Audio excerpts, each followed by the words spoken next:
Elsewhere, stateside, Black Lives Matter have been accused of being on the scam again. $3 million to buy mansions and luxury holidays. And I'm about to speak exclusively to a very talented young Reform UK councillor who was abused horrifically on a tube train this week. And it comes off the back of Richard Tice on Thursday suggesting he fears a councillor of Reform UK could soon be killed, such is the rhetoric against their party. All that, plus lots more on The Late Show Live. Let's do this.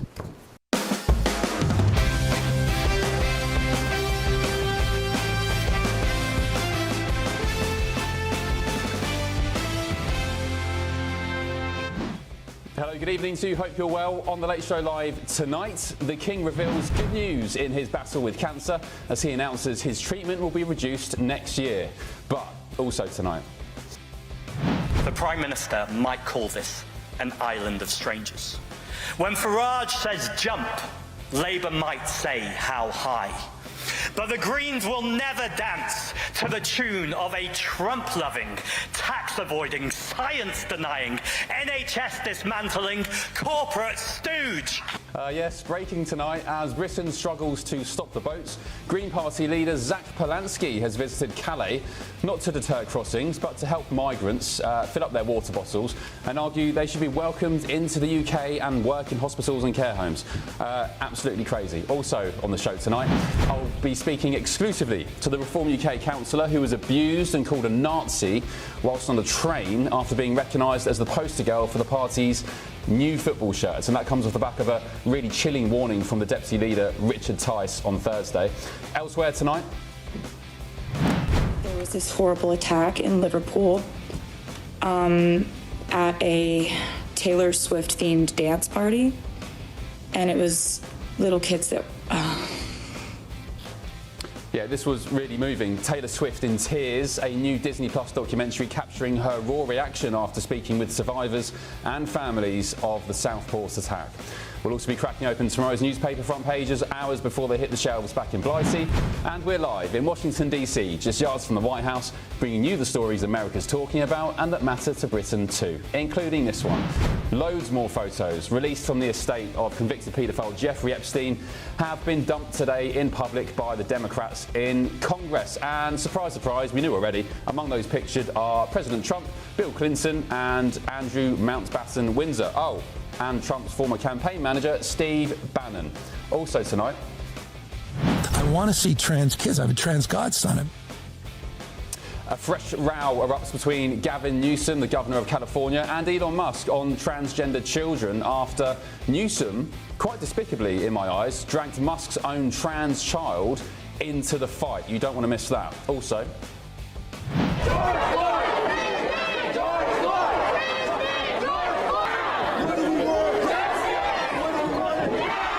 yes, do you remember the fight for justice, the toppling of statues, the taking the knee from the likes of Keir Starmer and Angela Rayner? Well, turns out the leader of the Black Lives Matter movement in Oklahoma, she's been charged on, accused of siphoning $3 million from donations. Of course she has, including lots of luxury trips to the Caribbean and plush mansions. Told you so.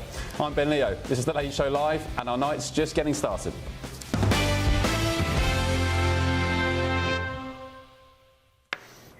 Tonight, the small boats crisis just took a radical turn, and it's coming from the hard left. Meet Zach Polansky, the Green Party leader, who's just gone to Calais.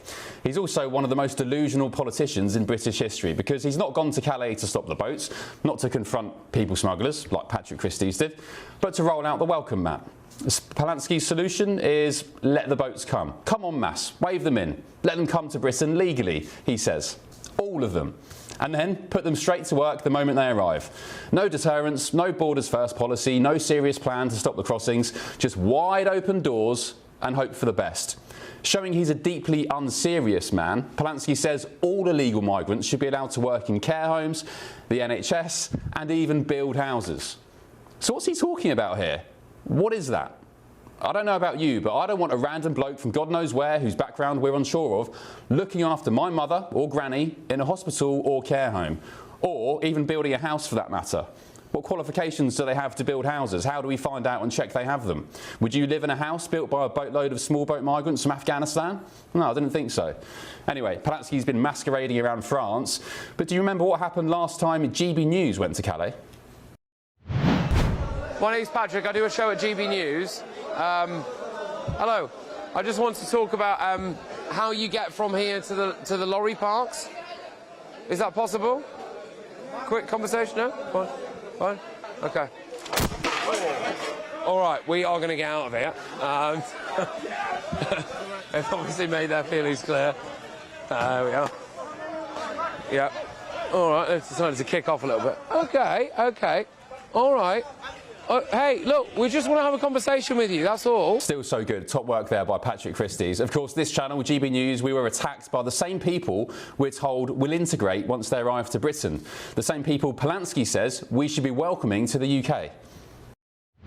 The Prime Minister might call this an island of strangers. When Farage says jump, Labour might say how high. But the Greens will never dance to the tune of a Trump-loving, tax-avoiding, science-denying, NHS dismantling corporate stooge. Polanski says the real problem isn't illegal migration at all. He says it's racism. Yes, you at home, you bigots. In fact, he claims the entire small boats debate is driven by racist rhetoric, lumping Nigel Farage, Reform UK, and now even Keir Starmer, laughably, all into the same bracket. So this is the direction of the modern left in 2025. Borders are racist, enforcement is cruelty, and national sovereignty is optional. They also want to decriminalise all drugs too. Heroin, crack cocaine, the lot. They want to abolish landlords as well. And having spent months in Washington, DC, I can tell you exactly how that agenda would land here. It wouldn't. Well, let's speak to the former deputy leader now of the Green Party, Shara Ali. Mr. Ali, good evening. Thank you for your company. What did you make of Zach Polanski's trip to Calais today? Are you supportive of his ambitions? Well, thanks for having me, Ben. As deputy leader, I actually visited the so-called jungle in Calais 10 years ago. And I have to say, although my views have somewhat developed, I was even very suspicious then around the motivations of those who were crossing the channel, predominantly male, of course, of fighting age. And they were, as far as I was concerned, economic migrants. They were not fleeing persecution. And it is not the case. I mean, I care deeply about the future of the Green Party. I wouldn't regard Zach's positioning here as left worthy of the name. It's certainly not egalitarian.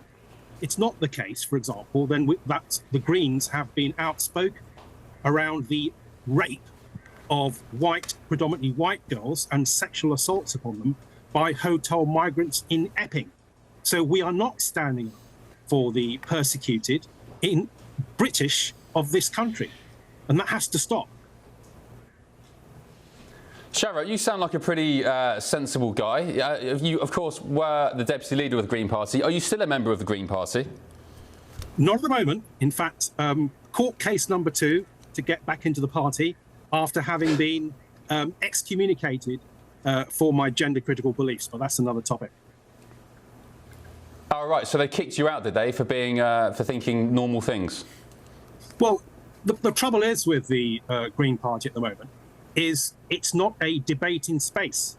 And I put it to you that the vast majority of Green Party members, even the newer ones, would be would find the current statements of Zach Polanski quite abhorrent, because what we're essentially doing is saying that unvetted, completely unidentified boat migrants in particular, we've had over 50,000 irregular migrant flows just in the first 2/3 of 2025, 90% of which came by small boats.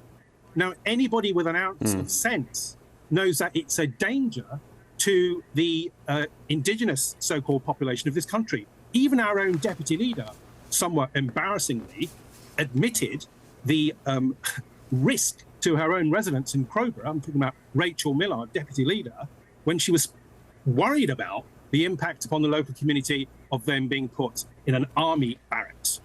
So that's the real common sense position.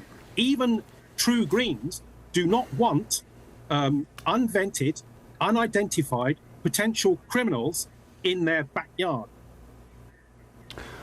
OK, Shara, you say this, and lots of our viewers would agree with you, but I mean, I would suggest, I'd argue the Green Party have gone completely off track. I don't even know what their position is on environmental matters anymore, whether they are the Green Party. In fact, when I lived in Brighton some years ago, the Green Run Council there, it was the only Green Run Council in the country at the time, they had the worst recycling rates in Europe, so I don't know what that says. But Zach Polansky is doing very well in the polls, Shara. I think 17, 18% ahead of Labour in some polls, so I guess he's doing something, right? Somebody's listening to him. He is undoubtedly, and I'm familiar with him when I was in the party. He is an effective communicator, and he is galvanising opinion. But unfortunately, every time he faces a hostile interview, I know he won't appear on your channel, he will refuse to actually debate facts and statistics and the reality on the ground. And the reality on the ground is such that if we're thinking about migration, this is a huge topic, and it's probably going to be the issue that decides the fate of the next general election, including the Greens. They cannot simply carry on with their head in the sand, denying the racism which is being perpetrated by migrants, illegal migrants, Afghans, raping predominantly white women. And also we have the crisis of the Pakistani child rape grooming gangs. The Green politicians at the moment, Moti and Ali is another, is denying the connection between that and failed multiculturalist policies. We need to get a grip, and we are not going to become a leading party for very much longer once the electorate start asking those questions. OK. Yeah, maybe they've been smoking too much of that crack that they want to legalise. Let me bring my panel here in DC. Former spokesperson for Barack Obama, Federico De Jesus, and the political consultant and commentator, Thomas Corbett Dillon. Good evening, chaps. Welcome along. Thomas, as the sort of Brit-American here, where does Zach Polansky, I mean, where do you envision these migrants will go? If they're allowed into the UK, they're allowed to work here. We've got a housing waiting list of 1.4 million. He says we shouldn't be keeping them in army barracks or temporary accommodation. So where the hell do they go? Any ideas? Well, that's a great question. I mean, that previous guest, who's still on here, you might have me voting for the Green Party if you were in charge of some of those statements. I can't believe they've drifted so far from where you were when they were there. But, it is so interesting because even Democrats in the US are not calling for open borders. They know that is not a winning issue. So the fact that he's willing to go out there and say every illegal person on a boat should cross is kind of crazy. I actually do think there's a little bit more of a sinister reason behind some of these things. I think the Green Party, they know they don't have much chance of becoming Prime Minister and winning enough seats. But what they're doing, they're making the Labour Party look centrist. They're making people think, oh, well, look, they're the crazy leftist ones. The Labour Party are centrist. They're not. The Labour Party are extremely far left as well. So I think there's something weird going on here. I really don't like that we're giving him so much coverage. Yeah, well, I guess the same could be argued for Reform. I mean, they're polling very well, so I guess you've got to give time to it. I mean, I also think, Federico, I don't know what your thoughts are on the Green Party and indeed your knowledge of the Green Party in the UK, but what's your take on the premise that we should house and allow illegal migrants to work? Would you want that here in the United States? Well, nothing should be unlimited, and each country should establish their own border security policies and determining humanitarian outcomes as well as economic outcomes. But obviously, no country will allow unlimited immigration. That's not even humane. That's just not common sense. Yeah. OK. Shara, when is your appeal being heard to get back into the Green Party? So they've booted you out for being too based. When are you being heard at your appeal? Well, it's full steam ahead. I mean, we're very much in the throes of litigation. So, yes, we've filed our reply to their defence, and it looks like they want to go to court.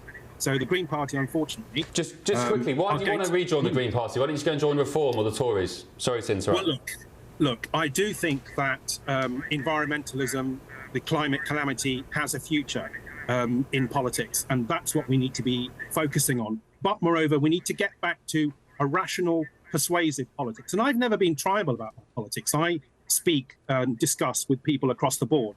I would be very happy to meet and discuss with Farage. I'm not the kind of person who wants to no-platform people, because guess what?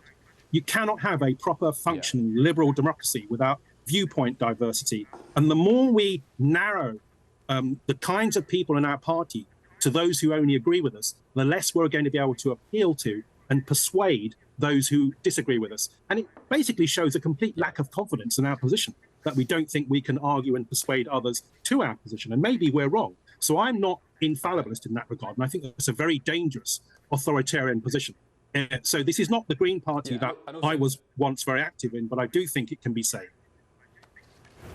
Yeah, and also people like Polanski and Just Stop Oil, Extinction Rebellion, what they do is they put people off any kind of environmentalism topic, i.e. very justified topics, plastics in the water, the state of the oceans, looking after our waterways, because their positions on other topics are just so absurd that people look at them and think, I'm not listening to anything you say, even if you do have a genuine, decent argument on the environment and, you know, looking after our seas. Sharat, thank you very much for your time. Appreciate it. Hopefully we'll catch up soon. Thank you for staying up. You're welcome. Cheers. Right.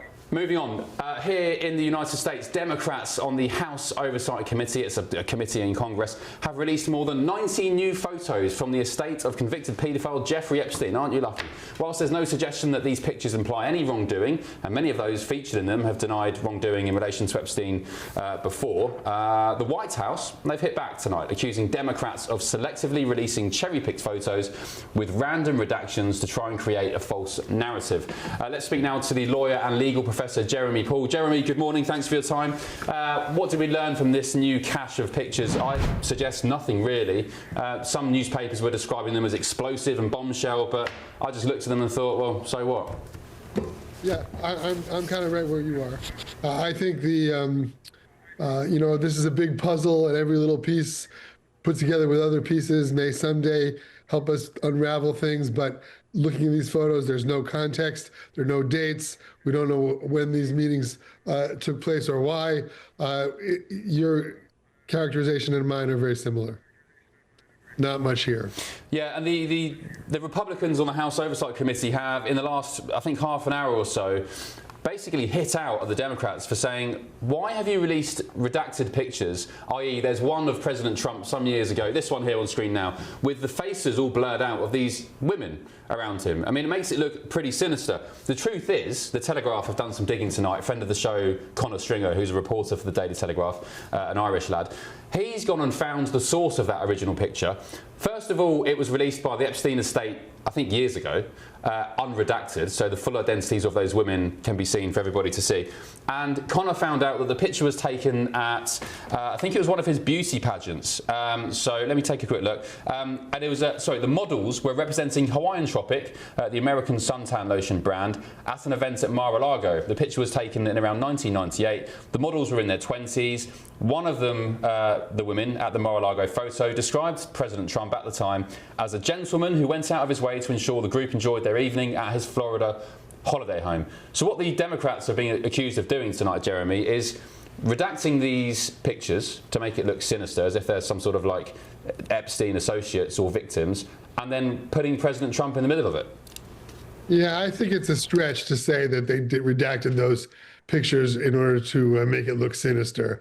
My guess is they just had no idea where the picture was from, and they didn't want to, without further thought, expose women who they didn't know who they were to unnecessary publicity. I think that, you know, where I was with you before, that there's not much here. I think there's not much to these accusations of sinister thing either. I think what's really going on here is that the Congress, with the president's signature, have demanded that the files be released, and this steady drip by drip of one day these pictures, the next day those pictures, is to just keep the issue front and center so that it won't be possible for the administration to duck the law that was passed requiring them to release more. And I think there's not much more going on than that. Okay, just on that one picture we were talking about, I mean, it was released unredacted by the Epstein estate years ago. I mean, the Republicans have said tonight, why did the Oversight Democrats censor the faces of adult women models who called Trump very gentlemanly? This is what they've said. Democrats are trying to create a fake hoax by being dishonest, deceptive and shamelessly deranged. But you don't think there's any malice in that, no?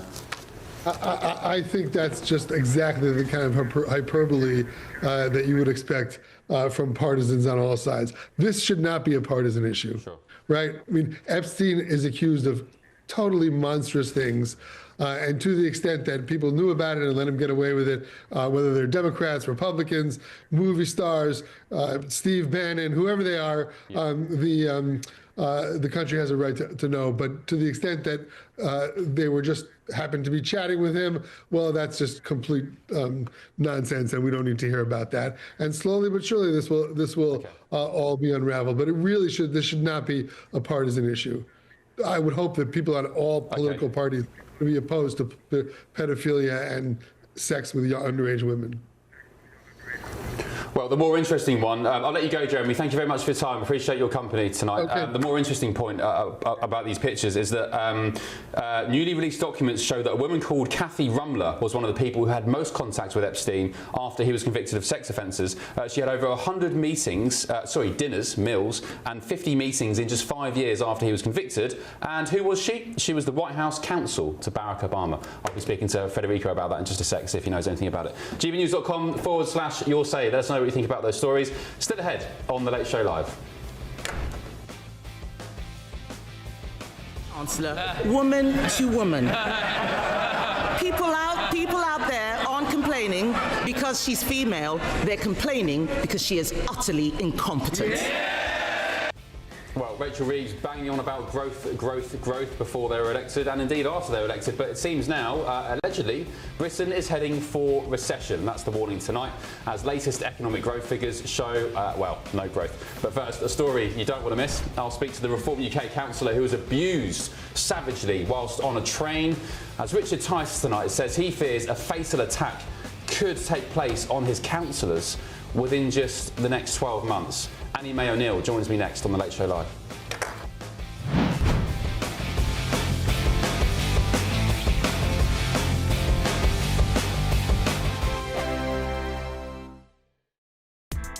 Join me, Nana Akwe, for an informative, interactive news programme with a difference. It's fun. No, he didn't say that, Dave. I'm so surprised. I think there's an element of truth to that. Join me from 3 p.m. every weekend, only on GB News, Britain's news channel.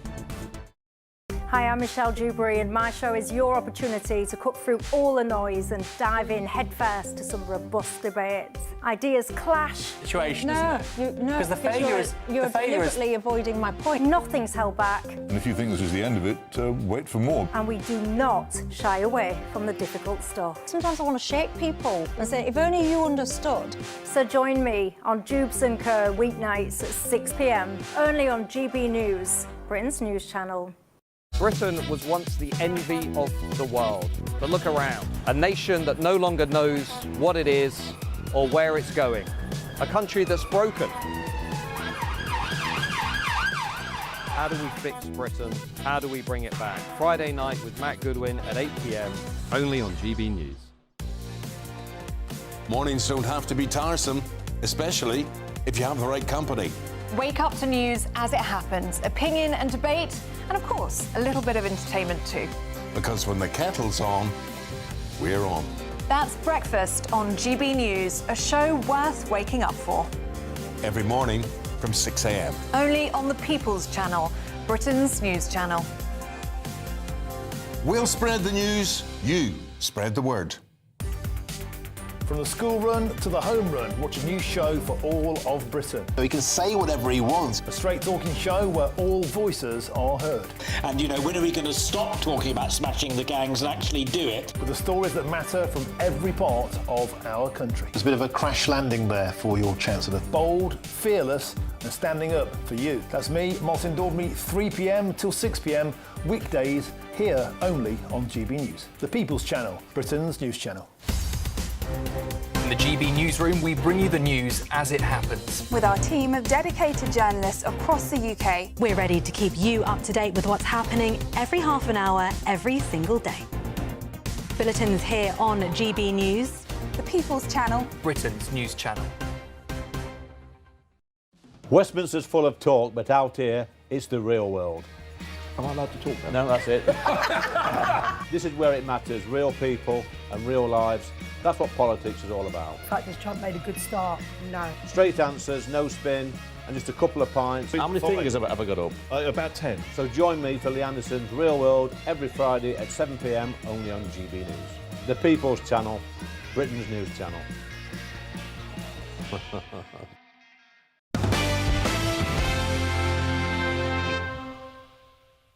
Welcome back to The Late Show Live. Now, GB News can exclusively reveal that, sadly, a Reform UK councillor was verbally abused on a train after being recognised from the party's campaign material.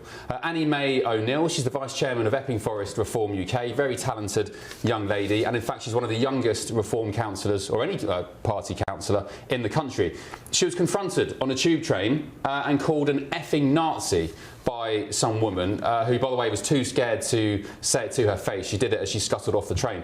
The incident comes just weeks after Green Party leader Zach Polanski made these comments on BBC Question Time. Nigel Farage, he joined forces with the Swedish Democrats in the European Parliament. This is a far-right Nazi group. It also comes 3 months after Charlie Kirk was murdered in broad daylight, after leftists spent years calling him a Nazi and Adolf Hitler and anything else you can think of that's totally absurd. And tonight, the Deputy Leader of Reform UK has said he fears a Reform councillor will be killed within the next 12 to 24 months unless urgent protection is put in place. Richard Tice said councillors in Staffordshire were left terrified after protesters stormed the council meeting on Thursday, where 2 Reform councillors were allegedly struck by placards. Well, with me now is the lady herself, Town Councillor for Chipping Ongar and Vice Chair of Epping Forest Reform UK, Councillor Annie May O'Neill. Annie May, thank you for your company. Great to see you, and good to see you're smiling after what happened to you. Just explain what did happen to you. You were on a tube train, right? Just take us from the start. Well, firstly, I must say that I travel up to London quite a bit. And good evening, by the way, and good evening, America.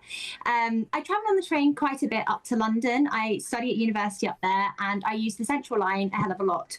I was sat on the Central Line, and as I was sat, a lady approached me before the stop at Mile End and shouted those vulgar words at me, proclaiming that I was a Nazi. At that point, I was shocked, but this wasn't the first time this has ever happened to me. It was just probably the most abrupt. Everyone turned around, everyone looked at me, I felt awful then, and this is the type of political violence we're seeing because of the Green Party leader, because of our own Prime Minister proclaiming that our immigration policy is racist. It was awful. After that point, I have been looking over my shoulder, I have been concerned. I'm not sure if anyone is aware, but I am the face of the football kit. I saw you guys post that picture of me, and I done that because I want to represent the party, to show that it's not just a party for the elderly, it's a party for everyone. And Nigel Farage is not a racist, is not a fascist, and neither is the party. We are people that are genuinely concerned about British citizens coming first in this country, and yet we're kind of slandered all the time, and it's leading to political violence like this. It's awful. Yeah, I mean, you've just down south somewhere on the south coast, you've just put a Bangladeshi guy up for council, which has caused some controversy amongst those on, you know, a bit further right than, say, Reform. So I don't know in what universe that would be considered Nazism or, you know, akin to Adolf Hitler. But anyway, so you were on the train, you were going into London, but she didn't approach you straight away, did she? How did it happen? No. Did she say she recognised you first and then was silent? Yeah, so she kind of, we was travelling into Stratford per se, and she kind of looked at me quite a couple of times, and then tapped me on the shoulder and said, "Are you a Reform councillor?" I was quite smiley. I thought, yes, I am. I'm proud to be. I'm proud to represent the party. She sat back down, and as soon as she stood up, she shouted those vulgar words, and everyone turned around. Honestly, Ben, it was the most horrific. I was scared because, for all I know, she could have had a weapon on her, and obviously, like I said, we have political figures like Zach Polanski, even like Keir Starmer, progressing that we have an illegal immigrant racist kind of policy, and it's wrong. It's putting people like me in danger and at the expense of my safety and other councillors in danger, and Richard Tice is quite right in saying it's dangerous and it should stop.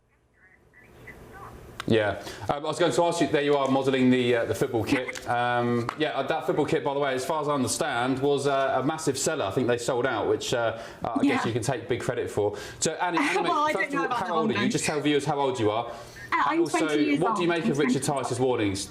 So you're, sorry, there's a bit of a delay, apologies. So you're 20? Yes. Okay, and what do you make of Richard Tice's warning there? So there was an incident, I think, Staffordshire, where protesters stormed the council. I mean, do you fear for your own safety, your own councillors in Essex, that something similar could happen? Of course course I do. I mean, after the horrific offence against Charlie Kirk, everyone was concerned that was on the right side of politics. I mean, it can just be concluded that these political figures, they do this because they can see reform is on the rise. I mean, we are the largest party membership-wise now, which is an incredible turnout for today, I must say.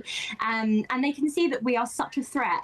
But in order to do so, they put us down. And even Kemi Badenoch verifying that it's okay and it's funny to proclaim that the football kit looks similar to the SS Nazi symbol. That's not funny when I'm getting harassed on a train. It's not funny where I'm constantly looking over my shoulder. There was another time where I was attending a Christmas light turn-on with my colleague, and we were starting to film a video sharing our appreciation, and a lady approached us and went, "Nazi scum." I just think that this is diabolical. Yeah. Who do these people think they are? It's disgusting. I saw the video of that, and it was a disgrace. Annie Mae, some people on gbnews.com/you'll say that they're flooding in comments. Amanda said, "So pretty young blonde girls are now Nazis." Starkey said, "I bet no one in the carriage said anything in Annie Mae's defence." The gutless one is. No. Did anybody say anything? Did anybody ask if you were okay? No, nothing at all. And in fact, the amount of looks I got, because if anything, if someone was to shout out racist or Nazi, you would be like, oh gosh, who are they? But it just made me feel like a target then, and it was awful. And this is the effect of what these politicians are doing to kind of gain some validity in their ways, and it's not right. It's giving us reform councillors this kind of awful backlash that shouldn't be deserved. I mean, what? Because I'm proud of my country and I deserve to be called a racist for that? And it's disgusting. Yeah, you're a brave woman, Annie Mae, and thank you. To stay safe. And I mean that seriously, because as we saw with Charlie Kirk, we've seen with so many other people, especially in America, this side of the pond, words like Hitler, Nazi, and bigot, and so on, fascist, that come out the mouths of far left deranged leftists. On some occasions, they do have serious consequences, and you know, I don't want to patronise you. You're an intelligent girl, but no. you know, just stay safe, because you've got a bright future. Oh, thank you. Well, I will say though, it is dangerous about the fact that these words are being thrown around willy-nilly. This is dangerous. These words, racism, Nazi, are very strong proclaims, and these words are losing their definition, they're losing their meaning, because politicians are throwing it around to people that just prioritise British citizens in Britain.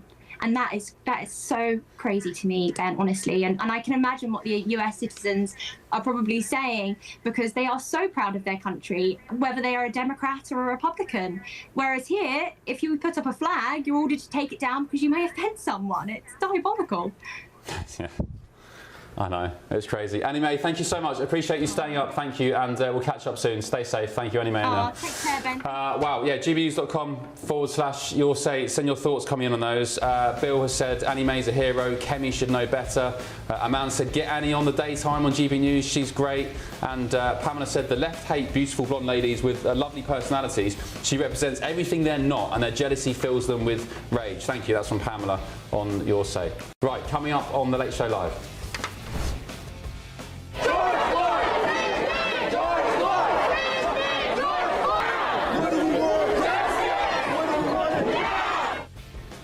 Well, surprise, surprise. Who would have thought, eh? The leader of the Black Lives Matter movement in Oklahoma, BLM, she's been indicted on embezzlement charges, including trips to the Caribbean and buying up posh houses using donation funds from BLM donators. More on that very shortly. But also tonight, the King has revealed good news in his battle with cancer. As he announced this evening, his treatment will be reduced next year. We'll have his full video message in just a tick on The Late Show Live. Don't go anywhere.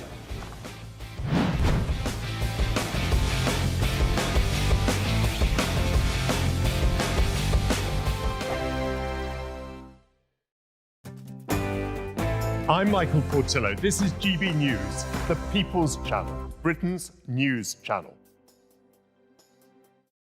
Westminster, the ultimate clique. And you're fighting like rats in a sack. But here on the Camilla Tominey Show, we ask the questions the establishment media is too scared to ask. OK, let me ask you a straight question, because I know you're a straight-talking politician. Whether it's net zero, illegal immigration or law and order, nothing is off limits. You had the power then.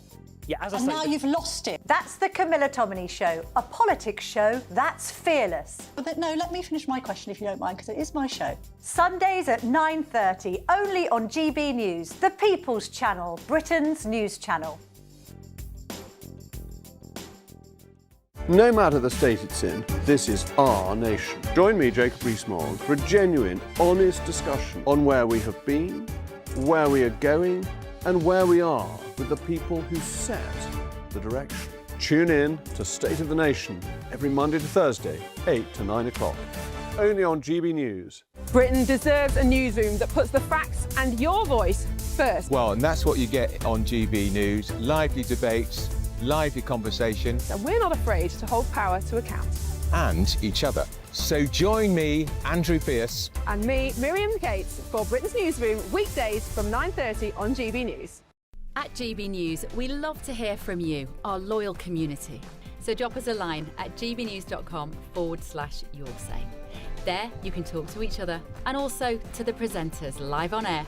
gbnews.com/yoursay, because GB News is your channel, Britain's news channel. Westminster's full of talk, but out here, it's the real world. Am I allowed to talk now? No, that's it. This is where it matters, real people and real lives. That's what politics is all about. In fact, has Trump made a good start? No. Straight answers, no spin, and just a couple of pints. How many fingers have I got up? About 10. So join me for Lee Anderson's Real World every Friday at 7 p.m, only on GB News. The People's Channel, Britain's news channel. From the school run to the home run, watch a new show for all of Britain. He can say whatever he wants. A straight talking show where all voices are heard. And, you know, when are we going to stop talking about smashing the gangs and actually do it? With the stories that matter from every part of our country. There's a bit of a crash landing there for your Chancellor. Bold, fearless and standing up for you. That's me, Martin Dordme, 3 p.m. till 6 p.m, weekdays, here only on GB News. The People's Channel, Britain's news channel. I'm Stephen Dixon, and thanks for joining us on GB News, Britain's news channel.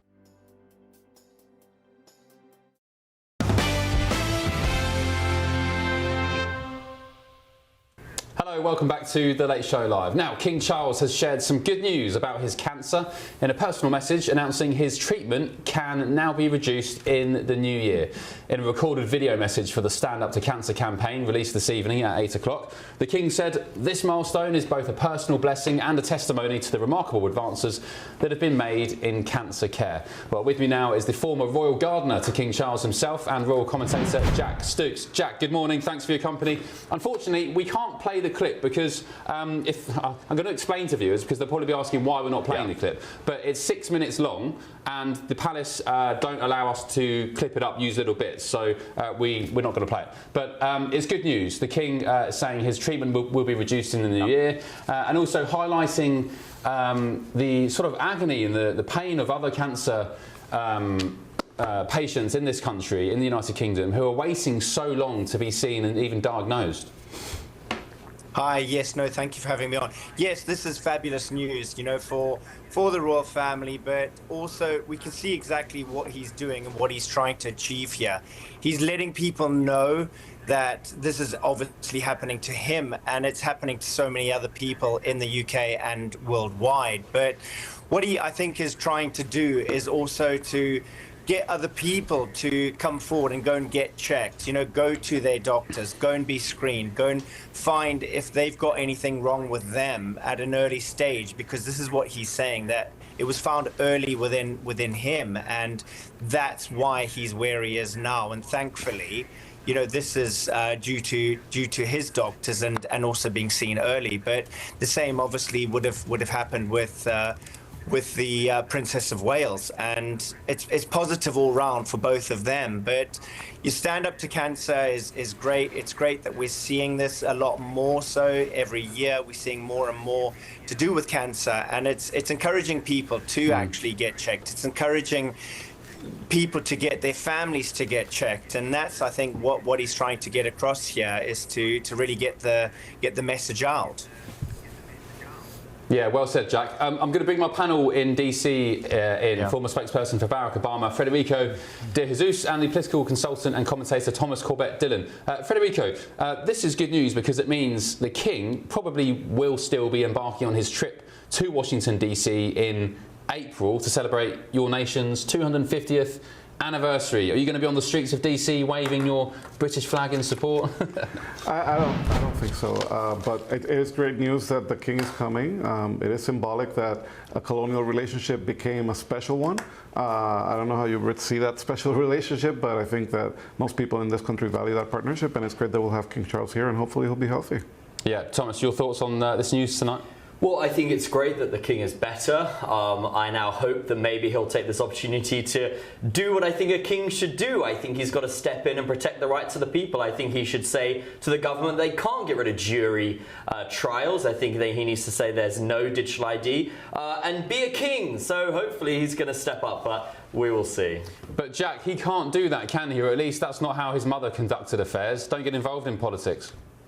No, as we know, that just doesn't happen with the royal family now, and we don't want them to completely disappear out of our lives. So I think meddling with the government is something that they do tend not to do. Thankfully for us, because we still have the family. But, you know, this is great. It is great news because it does mean that he will continue his hard work as he always has done. Thomas, we say that he shouldn't meddle in politics, but is it not the case that he was reportedly unhappy with the Rwanda plan? Well, I mean, yeah, fine, he doesn't meddle in politics, but guess what? We haven't had an authoritarian regime in the UK that is doing these crazy things. It is time for the monarch to step up and defend the rights of his people. His people are under attack by a leftist socialist government that wants to get rid of juries, which, you know, has been in the UK for thousands of years. It's time that he stepped up. I don't know how he can sit there and believe that he's God anointed to rule over the Anglo people and not step in when they're being trampled on by government. So I hope, if not him, well, I hope John William. If not, the UK's in big trouble. Federico, are you enjoying your king here in the United States? Yeah, no, we don't want kings. You guys can do whatever you want over there, but I understand the king is a symbolic head of state. If you want him to run for office, then he should run for prime minister. Otherwise, that's not his role. Jack, last word to you. Just, I mean, it's great that King Charles is on the mend. It appears that's the case, and he'll be here in DC in April as well. And of course, he shouldn't meddle in politics, although many viewers will be agreeing with Thomas's testimony there. But it is the case. I go back again. He did reportedly comment, at least to the government, on the Rwanda plan. I think he said to Boris Johnson, or at least his staff, that he didn't like the Rwanda plan.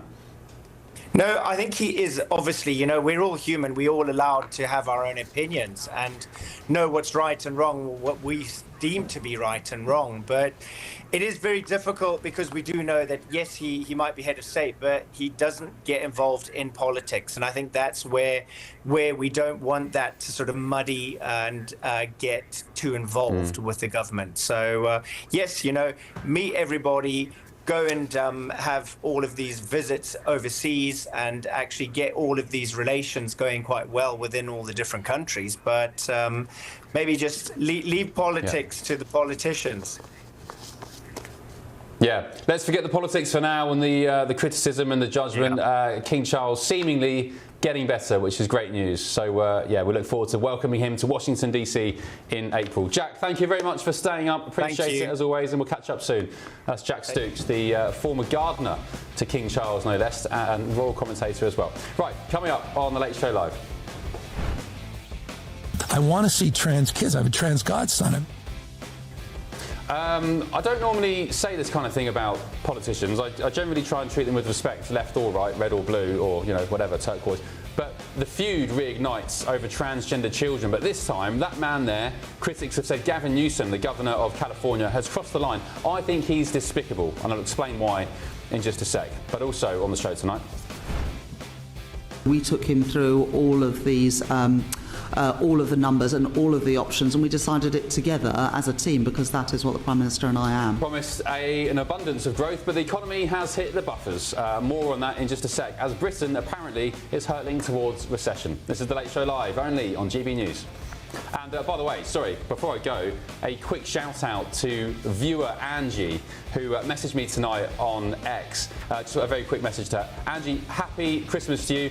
This is your Christmas tree here. In just a second, we're going to show it on air. Happy Christmas to you, Angie. Thank you for your support to GB News and The Late Show Live. We love you. Have a great Christmas. And this is Angie's great effort at I think it's a reform-coloured Christmas tree. Back in a sec.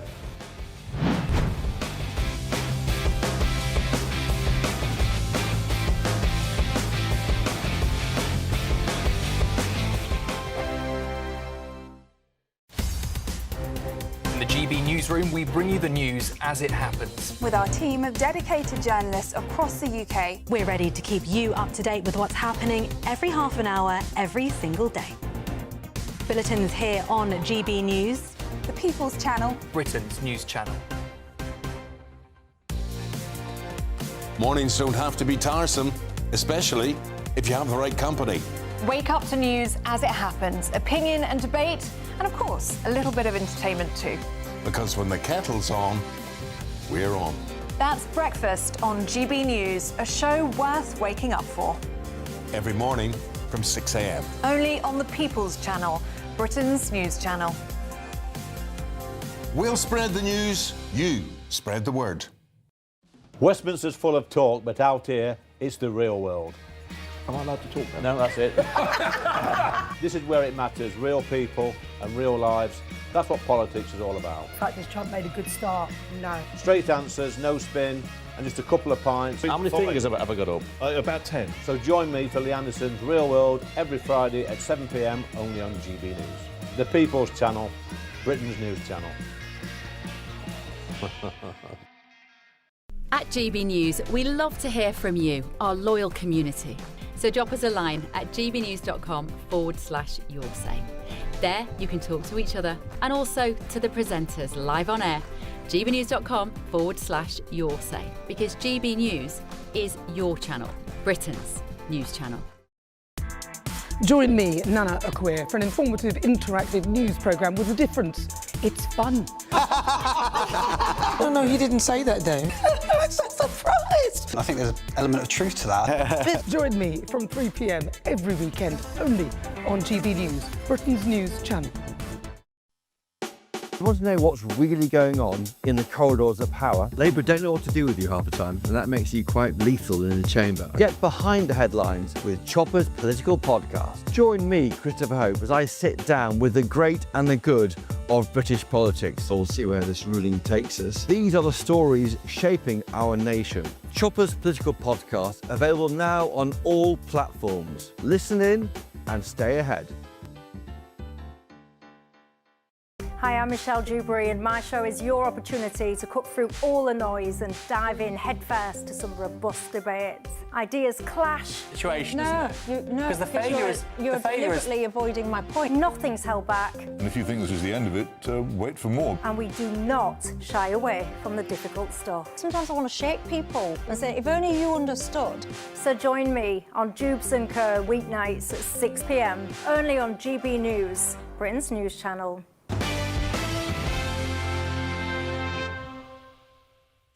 Welcome back to The Late Show Live. Let's delve into some of the main stories on the front pages of tomorrow's newspapers with journalist and broadcaster Christo Foufas and my panel here in DC, Federico De Jesus and Thomas Corbett-Dillon. Christo, I'm going to show one paper because, bar this one, they are all going with the King and his Christmas update on his cancer. But The Guardian, Christo, goes with doctors strike during flu crisis beyond belief. So this is doctors who are threatening to strike en masse during what is reported to be one of the worst flu crises in recent history back in the UK. Can't say I've seen it here in America. Are you there, Christo? Yes, can you hear me? I am here. Hello. This is an... I see you. There you are. Yes, here I am. Hello. Interesting that, yes, Keir Starmer saying it's frankly beyond belief that resident doctors would strike during this worst moment since the pandemic, of course being this apparent flu crisis. Well, there's a lot to unpack there. Firstly, the flu crisis itself. I mean, yes, flu is on the rise. However, I'm afraid that I think that doctors and the NHS and the government in general have somewhat cried wolf when it comes to us needing to protect the NHS at every single possible opportunity. Every single year we hear that the NHS is in the worst crisis that it's ever faced. And so I'm afraid to say that certainly I won't be massively changing my behaviour as a result of this. But also, fine, doctors striking, I agree that that's a terrible thing. Perhaps your health secretary shouldn't have given them a near 30% pay rise with absolutely no conditions whatsoever on productivity or future strikes. They created an atmosphere where the doctors thought they could get anything they liked, and now they're surprised that the doctors are striking because they want anything they liked. They created this mess. It's not our job to get us out of it. Yeah, the flu situation sounds a little bit rough in the UK. I wish everybody suffering the best. You know, hope you recover soon. My child was offered the flu vaccine at school today. All his class were, and you can probably guess what my response to the school was. But moving on to another story, Christo. A new Disney Plus documentary has revealed the moment Taylor Swift, and this got me going today. Actually, it's very sad. This is the moment Taylor Swift broke down in tears after meeting survivors and families of the victims of the Southport stabbing attack. Taylor met privately with some of those affected by the attack in July 2024, which of course took place at a Taylor Swift themed dance workshop and claimed the lives of those 3 beautiful babies. Take a look at Taylor's reaction. There was this horrible attack in Liverpool at a Taylor Swift themed dance party, and it was little kids that Not sure if you've seen that clip before tonight, Christo, but it's the first time I've seen Taylor Swift even talking about Southport on camera, and it really kind of touched me. I dread to think how she's been feeling a year and a half on. And she's got to feel wrongly, she's got to feel a bit responsible because, of course, it was her music. She, of course, isn't in the slightest bit, but she's got to feel that weight of responsibility, isn't she? And I think it's nice that she met the families. I think it's nice that she didn't dwell on it too long because it's kind of, it's not about her, even though she is obviously affected. I think it would have meant a lot that she met the families of those 3 young girls. I think it would have meant a lot to them, and clearly they're in her thoughts, which I think is really nice. If I was advising her now, though, I would say, right, you've acknowledged it. You've been sad about it. Now, I wouldn't acknowledge it again publicly because I just think there's that danger, like I said, that as lovely as it is that she's met the families and that she feels bad, it's not about you, Taylor. And so I think you've done enough now. Do you think at the same time? I mean, they were her fans. They were fans of hers. Yeah, I mean, I think it was right that she said something. I think there's a more interesting story here, and that is now that the Southport situation is now going to become acknowledged by the Americans. You know, this is going to be a huge show in the US. Not a lot of Americans know about this. You know, we're sort of relentlessly attacked in the UK, so you know they don't really report on all of the attacks. But this was obviously a big one. I think the Americans once again are going to be looking at the UK and being like, wait, what happened? And then hopefully they're going to see what happened afterwards. So it might be another moment where you might see some American politicians jumping into this. Really interesting point. Yeah, well said. Federico, had you heard of the Southport attacks? Very tangentially, frankly, so I am not well informed. It's obviously a tragedy, and I'm glad that she met with the victims, but I don't know the details, frankly. Do you agree with Christo that maybe she should now kind of zip it? Or, I mean, she has stayed silent after all this time, I think, as far as I can tell. Yeah, I mean, obviously she met with them privately. I'm not sure that this is something that merits a publicity stunt, and I'll leave that for others and her publicists to figure out, but the victim should be exploited, definitely. Okay.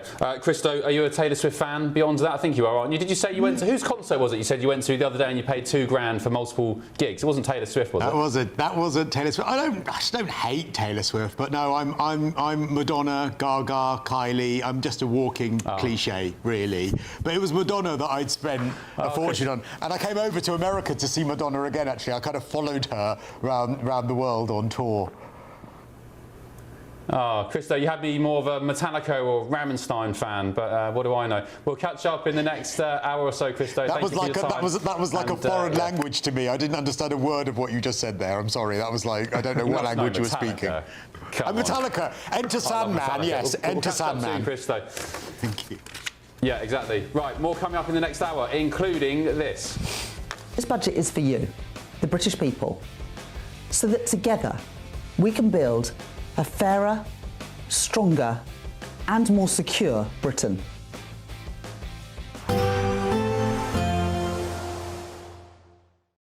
Today, clouds overhead, total zen within.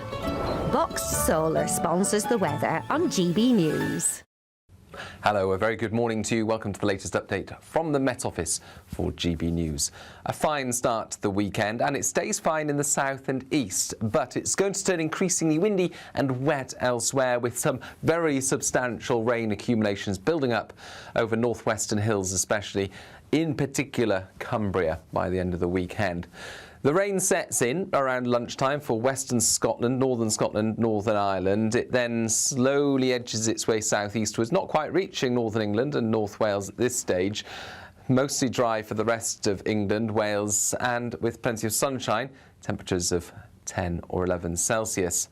But the winds are picking up all the while across the northwestern part of the UK, with heavy and prolonged rain establishing itself across northern and western Scotland and remaining in more or less the same locations for the second half of Saturday through Sunday and early Monday. The rain at this stage pushing into northern England, including Cumbria, Northern Ireland seeing outbreaks of rain. Not heavy yet, but it will turn heavier and more prolonged. The southern half of the UK, meanwhile, clear spells, although the breeze picking up, and so that will lead to a cold night in some sheltered spots towards the southeast, but otherwise mostly mild overnight with a lot of cloud cover, and that rain just relentless for Northern Ireland, much of Scotland and northwest England as well as North Wales. It's going to be very heavy first thing Sunday for southwest Scotland and northwest England, and this is when we become increasingly concerned about the rain building up over Cumbria. Now, northwestern hills likely to see 100 millimetres or more, but Cumbria in particular could see more than 200 millimetres of rain building up through Saturday, Sunday and into Monday. That brings with it the risk of significant flooding. Today, clouds overhead, total zen within. Boxed Solar sponsors the weather on GB News. Mornings don't have to be tiresome, especially if you have the right company. Wake up to news as it happens, opinion and debate, and of course, a little bit of entertainment too. Because when the kettle's on, we're on. That's Breakfast on GB News, a show worth waking up for. Every morning from 6 a.m. Only on the People's Channel, Britain's news channel. We'll spread the news, you spread the word. Hi, I'm Michelle Dewberry, and my show is your opportunity to cut through all the noise and dive in headfirst to some robust debates. Ideas clash. Situation, no, isn't it? No, because the failure is you're deliberately avoiding my point. Nothing's held back. And if you think this is the end of it, wait for more. And we do not shy away from the difficult stuff. Sometimes I want to shake people and say, if only you understood. So join me on Jubes and Co weeknights at 6 p.m. only on GB News, Britain's news channel. Join me, Nana Akweer, for an informative, interactive news programme with a difference. It's fun. No, he didn't say that, though. I'm so surprised. I think there's an element of truth to that. Join me from 3 p.m. every weekend, only on GB News, Britain's news channel. At GB News, we love to hear from you, our loyal community. So drop us a line at gbnews.com/yoursay. There you can talk to each other and also to the presenters live on air. gbnews.com/yoursay, because GB News is your channel, Britain's news channel. Westminster, the ultimate clique. And you're fighting like rats in a sack. But here on the Camilla Tominey Show, we ask the questions the establishment media is too scared to ask. OK, let me ask you a straight question, because I know you're a straight-talking politician. Whether it's net zero, illegal immigration or law and order, nothing is off limits. You had the power then. Yeah, as I and say, now you've lost it. That's the Camilla Tominey Show, a politics show that's fearless. But no, let me finish my question if you don't mind, because it is my show. Sundays at 9:30, only on GB News, the People's Channel, Britain's news channel. From the school run to the home run, watch a new show for all of Britain. So he can say whatever he wants. A straight talking show where all voices are heard.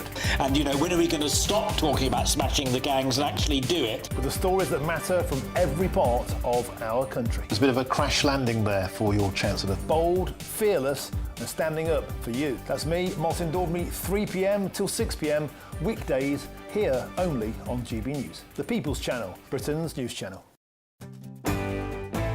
I'm Tom Harwood. This is GB News, Britain's news channel.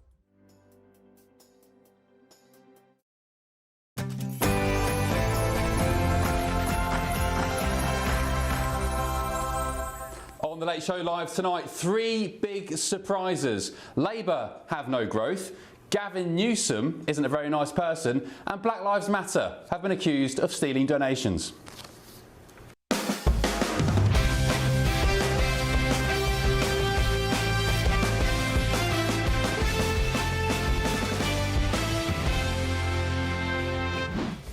Not very many surprises there, actually, was there? On the Late Show Live tonight, the King reveals good news in his battle with cancer as he announces his treatment will be reduced next year, just in time for his visit to Washington, DC in April. And also tonight, this budget is for you, the British people, so that together we can build a fairer, stronger and more secure Britain.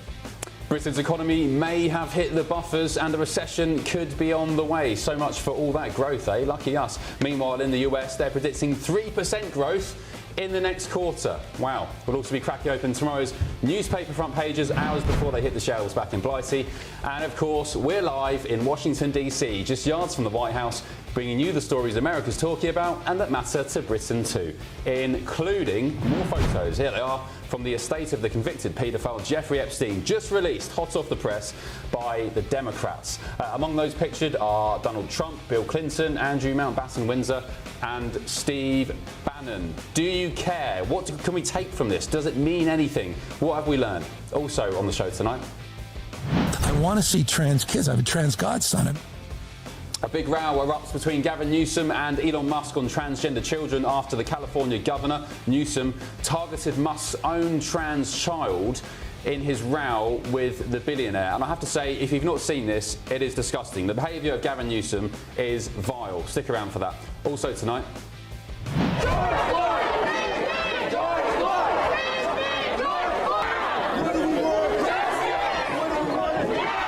well, Keir Starmer and Angela Rayner took the knee for this lot, but it turns out the leader of Black Lives Matter in Oklahoma, well, she's been indicted on embezzlement charges, accused of funneling $3 million worth of donations into her own bank account for trips to the Caribbean and on plush houses too. Told you so. I'm Ben Leo. This is The Late Show Live. Welcome to the second hour, where we've got all the stories you'll be talking about much later today, more debates and zero ad breaks. Don't go anywhere.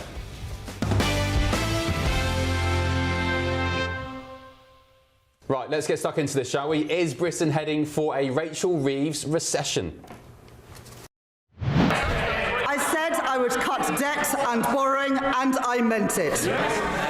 My fiscal rules will get borrowing down while supporting investment. Madam Deputy Speaker, I said we would cut the debt, and we are. Today's budget builds on the choices that we have made since July last year. To cut NHS waiting lists, to cut the cost of living, and to cut debt and borrowing.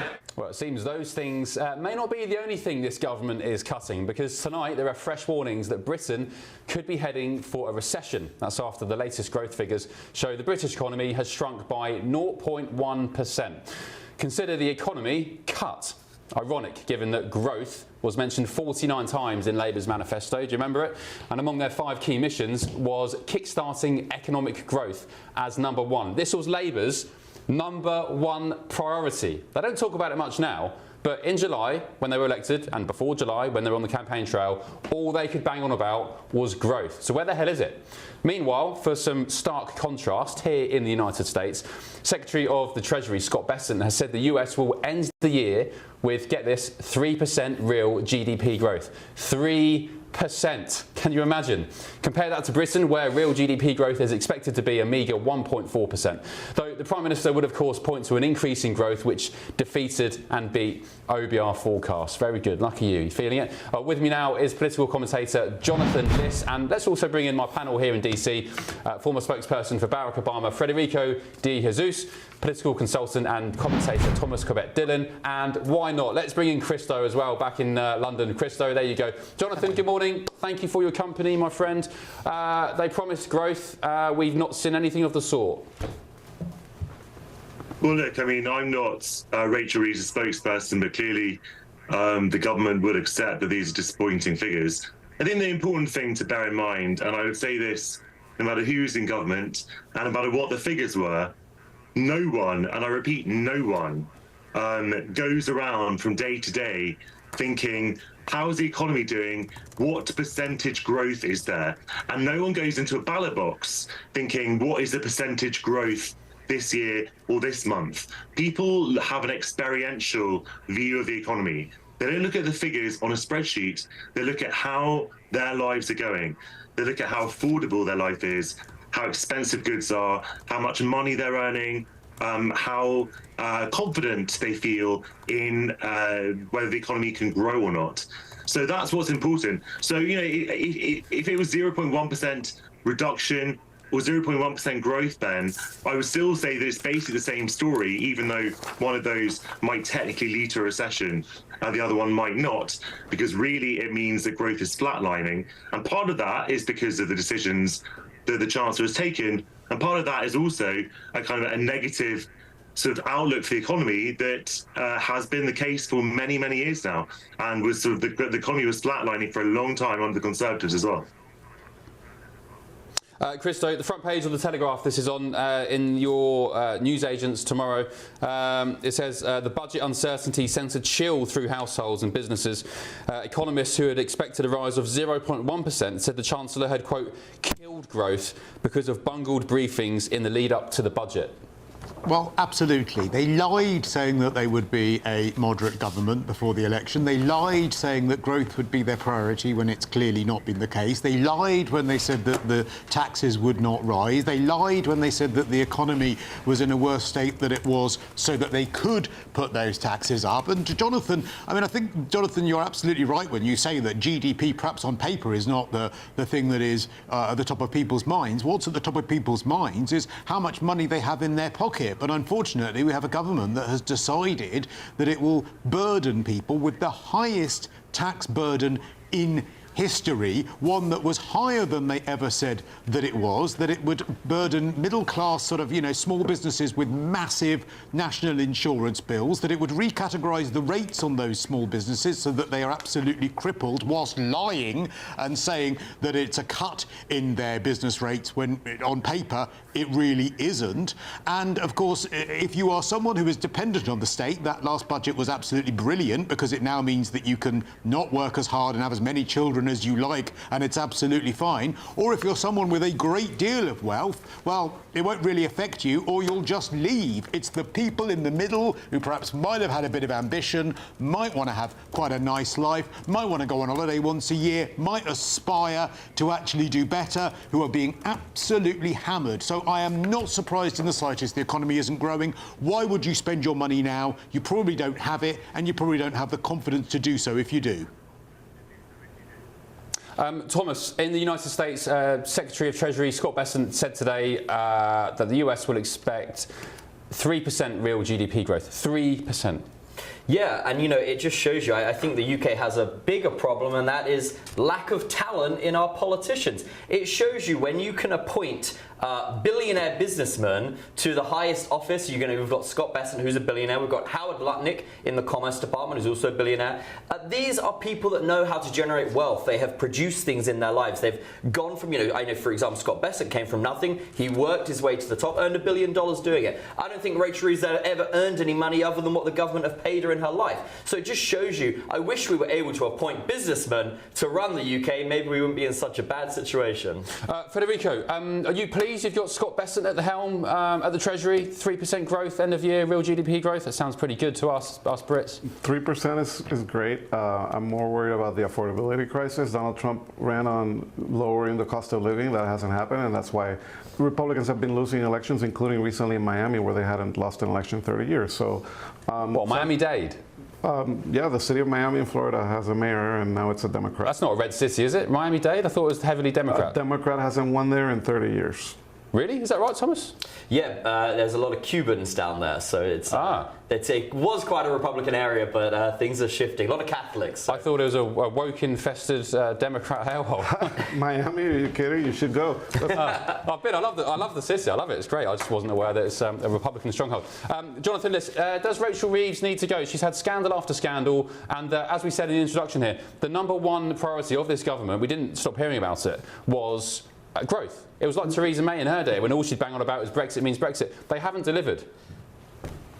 First of all, Ben, if I said that something was a Republican-infested hellhole, you would be absolutely ballistic. So that is not the kind of language that you should be using about people who vote centre-left or Democrat or anything. That's extremely offensive. What I would say about the economy is that clearly the government has a lot to do on productivity. And I'll tell you one thing the government could do. I don't think they should do it because of all the grief it would cause and all the shouts of treason that people like you would say. But we did do one thing, which according to the OBR, which again, people like you are very keen to quote when it says things are going badly for the economy. The OBR says that Brexit has cut GDP by 4% in the long term. Everyone knows, every economist knows, that Britain has done something that has completely hamstrung itself by severing the seamless trade that existed with our closest economic partner, the EU. Now, I'm not suggesting that we relitigate that battle right now, but if you really are talking about doing anything it takes to kickstart Britain's economy and growth and productivity, you look to the EU, not the United States. You look to the EU and you look to ease the burdens that currently exist in the trade in goods and services between those two blocks. Jonathan, that may be true, but at least I've got my British passport. I've got my Navy passport. Well, congratulations, so have I, Ben.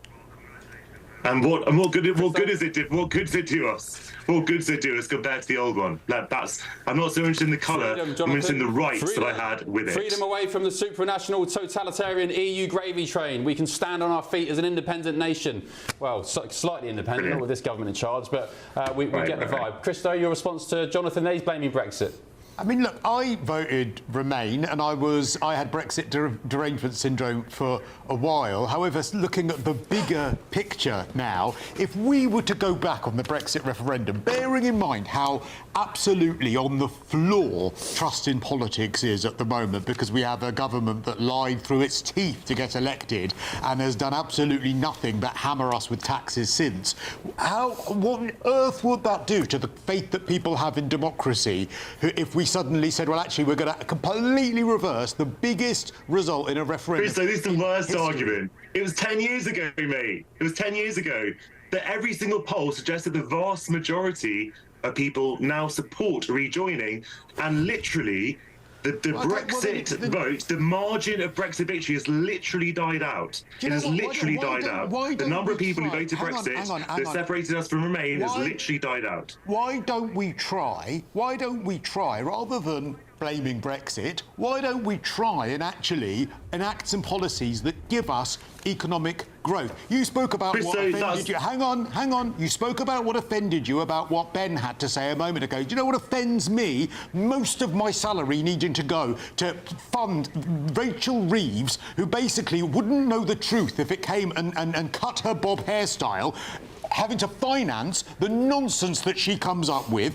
by putting the benefits bill up, by absolutely not financing any kind of growth whatsoever. Growth measures, according to the OBR, which you like to quote, were not even a part of the last budget whatsoever. And now you want to blame it all on Brexit. We've not even tried. I'm not blaming it all on Brexit, Christo. Listen to what I actually say, not what you want me to say.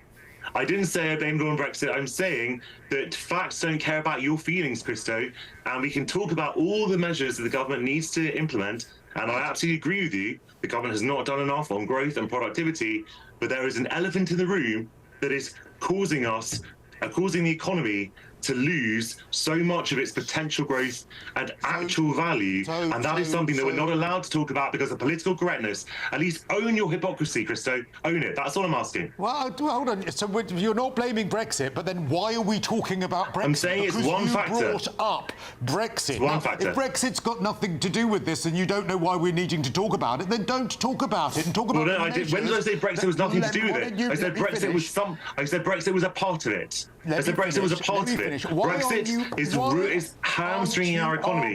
There are things we can do around Brexit, but Brexit is still a huge issue. And if we're talking about why Britain isn't growing, we need to address that elephant in the room. I'm sorry it offends you, but it happens to be true. That doesn't offend me in the slightest. What offends me is the ridiculous policies that we have by a chancellor who is so out of her depth she needs a life jacket, giving us the highest taxes in history, businesses on their knees, rates through the roof, unemployment going up month by month, debt higher than when it was in the pandemic. Pandemic debts, by the way, that this government, by the way, backed the Conservatives on. And then, so why on earth would you think that Brexit is going to help matters or reversing it? All that's going to do is make people who have the tiniest faith in politics left feel even more upset. And well, I already said that was, well, that's not true at all, because first of all, if you actually listen to what I say, I know you don't really like doing that, but I did say that I'm not supporting relitigating that argument right now.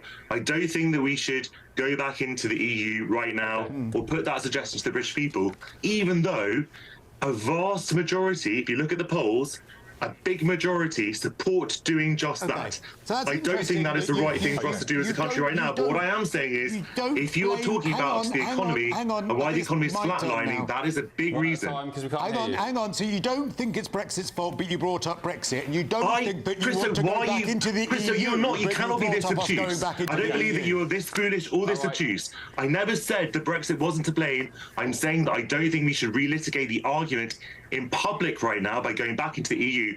But of course, Brexit is one of the factors to blame for Britain's slowing growth, obviously. Perhaps it would be handy in debates to bring up the facts you want to talk about rather than the things you seemingly don't want to talk about that you continually bring up. Well, I do want to talk about it because we're talking about the economy, Christo. I'm saying that it shouldn't be a policy to re-enter the EU right now. It's absolutely quite clear. Quite clear. It's enough. Guys, thank you. Appreciate it. Christo, is Jonathan still invited round for Christmas pudding custard? Was that to me? Sorry, I lost my comms for a second. Yeah. Is Jonathan still invited round for Christmas pudding custard after that? Oh, absolutely. I'd love to have him round for Christmas pudding and custard, but I don't know, there'll probably be some aspect of it that might offend him. I don't know. Would it offend you to come over round for Christmas pudding and custard, Jonathan? Not at all, Christo. Well, you can wait for the invite then. For a long time. Great. Last word to you, Thomas, and then Federico, then we'll say goodnight. Thomas? Well, I think that this whole Brexit argument is ridiculous. The Americans seem to be doing perfectly fine without a trade deal, without being in the EU. Why can the UK not do it? I think it's such a lazy excuse to blame all of this on Brexit, even if you said that's weren't what you were doing. I think we have to look, and the fact is that it is the policies of this government that are not working. Look at what the Americans are doing and try and copy them for once. That would be great. I think you've been a bit harsh on Rachel Reeves. I think she's a great chancellor. She gave us some time. She was an economist at the Bank of England. Federico, she's very on the ball. Your thoughts, Federico, on our Chancellor compared to, say, Scott Bessent? The Chancellor of the Exchequer is your business. I do think that for the world, having Donald Trump in his national security strategy saying that the EU is contrary to the United States interest is a fallacy. And so you guys can determine whether you have another referendum, but in terms of the United States, the European Union is very important. So just last word on that. So you were referencing the national security paper just released where it cited Europe and Great Britain as pretty much liabilities to the United States, not least because of mass migration, right? That's what you're referring to. You don't agree with that? I don't agree with that at all. Okay. All right. Jonathan, thank you. Merry Christmas if I don't see you. And Christo will catch up later this hour with more papers. Right. Lots of comments on gbnews.com/yoursay, which were making me giggle with tears during that. Can I read any of these out? I probably can't. Yeah, no, I better leave these. But if you want to have a laugh, gbnews.com/yoursay. Right. Coming up next on The Late Show Live.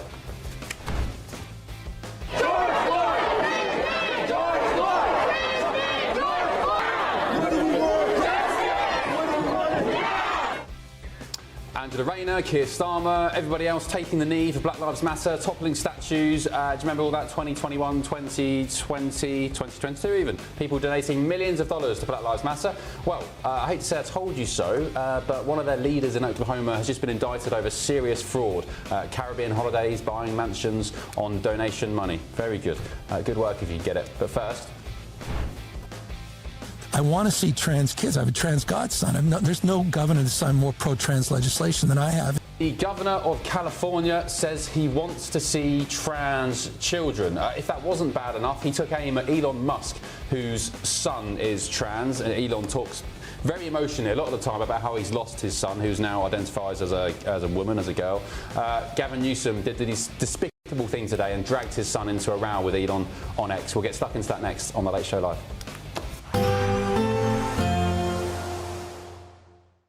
Expect warm spells with the odd rude interruption.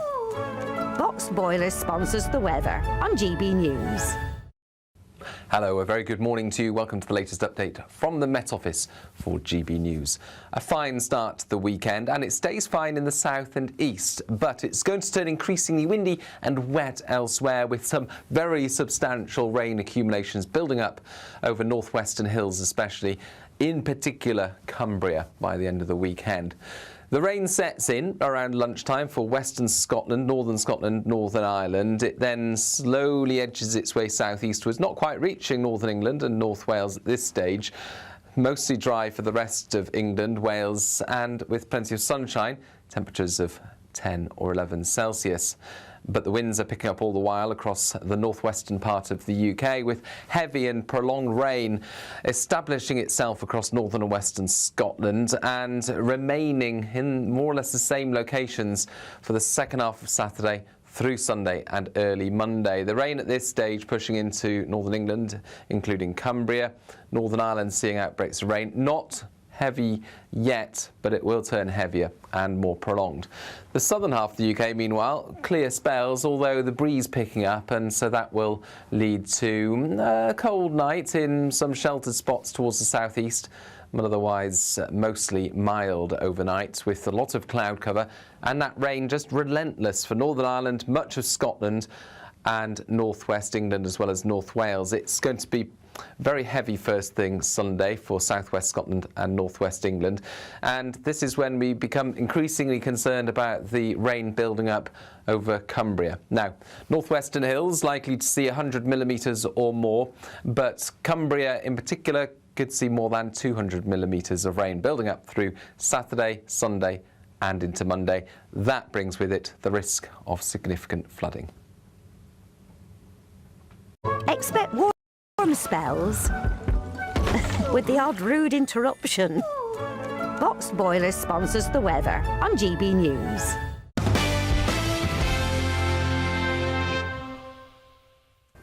Hello, welcome back. Right, here's a story I really want to share with you. Elon Musk has hit back at California Governor Gavin Newsom after either Newsom himself or his press team accused Elon Musk's estranged transgender child of hating him.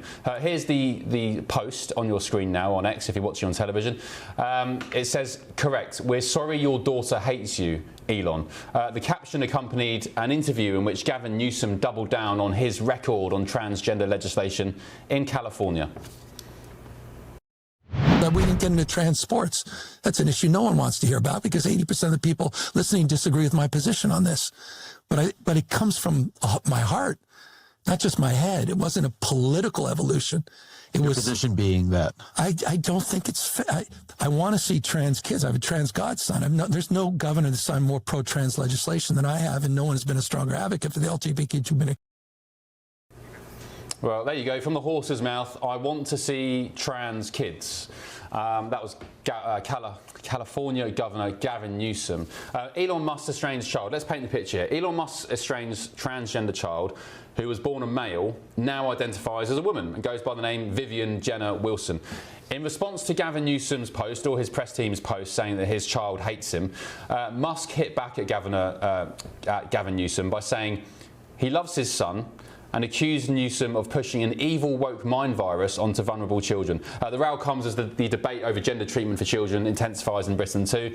Health Secretary Wes Streeting has said today he's deeply uncomfortable with a clinical trial that could see more than 200 kids, some as young as 8, given puberty blockers. Right, with me now is a therapist working with LGBTQIA plus teens, John Sovek. John, good morning. Thanks for your company.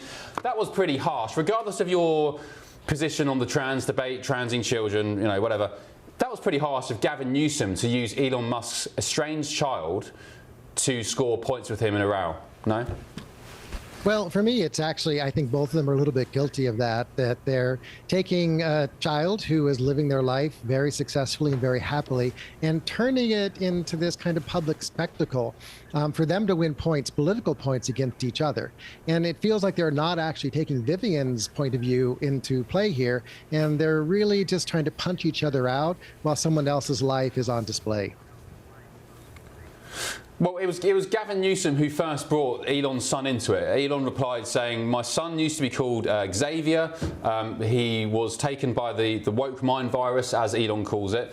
But it was Gavin Newsom who first brought Elon's son into it. Nobody else mentioned Elon's son, who now identifies as a woman, into it. It was Gavin Newsom. And for me, that's despicable. As a father who's lost his child, hasn't seen his child since he was a small boy, and he says that he lost him to mental illness, he's now trans. That is despicable, no? I mean, can you condemn that? Well, I think what we're seeing right now is just one part of these volleys have been going back and forth for probably about 9 months. This is just one occasion of the two of them kind of sparring in this place for quite a long time. So for me, yes, Governor Newsom has created a very trans-positive energy in the state of California. That has been one of his missions, one of his causes. But this volleying back and forth between the two of them, they've been playing this game for quite a while. And honestly, at this point, I don't think we really know who brought it into play first. But we know on a national... It was Governor Gavin Newsom. No, this has actually been playing out for quite a while now. This is not the first incident of the two of them having this kind of back and forth. It's actually not. Okay, so have you seen Elon Musk going for Gavin Newsom's kids? I can't say that I have. And ultimately, well, the answer's no, isn't it? Let's just be honest and lay our cards on the table. Elon Musk hasn't gone for Gavin Newsom's children. No right-thinking person would go for somebody else's kids in public over some debate. It was Gavin Newsom, who he may have even done it before, I'm not aware, but on this occasion brought Elon Musk's estranged child into it. I mean, just why can't you condemn that? It doesn't matter your position on it. Why can't you condemn dragging a man's estranged son into a row? Because I think we need to look at the bigger story here, which has been that this has been playing out with Elon Musk and Vivian for quite a while. This has been playing out on a national level here in the United States for quite a while. This is just one component in this much, much, much bigger game that these two political figures are playing. Okay, I'll give you one last opportunity. Regardless of your position, regardless of what Elon Musk has said before, he's never gone for Newsom's kids, I can tell you that. You don't want to condemn dragging somebody's children into a political row. If I were going to condemn anyone, I would condemn the system that is saying that these kids are up for debate when actually they're living their true identity. Oh, well, that's interesting. Living their true identity according to who? Parents who look after them and influence them and have brought them up? Because children, as we know, are very, very influenced by their environment, by their parents. If I told my son, I've had this conversation with somebody else weeks ago, it went viral. If I tell my son, yes, my boy, I love you very much, you can become Spider-Man, why don't you try jumping off a roof? He'd do that. You know he'd do that. So is it the children's wish? Is it their ambition? Or are they being influenced and affirmed by parents who, A, should know better, and B, are simply burdening their children with their life baggage, their own trauma, their own sort of, wacky ideas? So remember, in this case, Vivian is a 21-year-old person. They are living their affirmed identity in a way that feels authentic for them. And if you listen to the voice they're bringing into the world, they're really bringing an authentic self into their existence. And I believe we need to support Vivian in her journey here, no matter who her father is or no matter how much political energy is thrown around her identity. All right, I'm going to bring my panel in. Do you want to come in, panel, for a quick chat with this this gentleman? Thomas Corbett-Dillon and Federico De Jesus. We'll get them up in just a second. Yeah, I just, literally, I'm going to give you one last chance because I can't believe, let's put politics aside. Red, blue, pro-trans, anti-trans, doesn't matter. You know, as a human being, you are a man of compassion, of empathy, of love and care.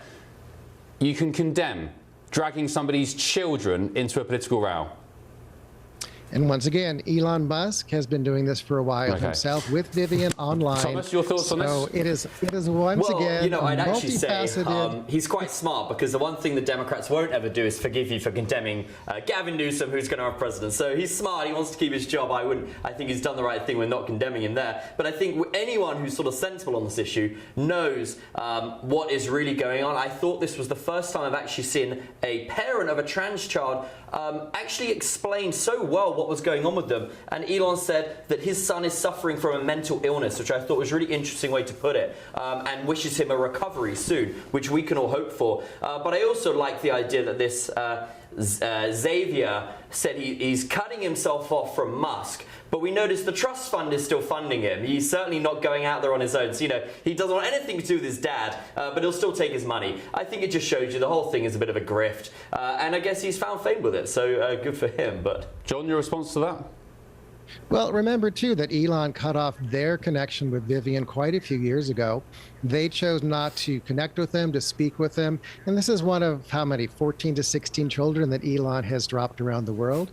So I think it's important to understand that this is a two-way street. Elon actually did the cutoff with Vivian long before Vivian did the cutoff with them.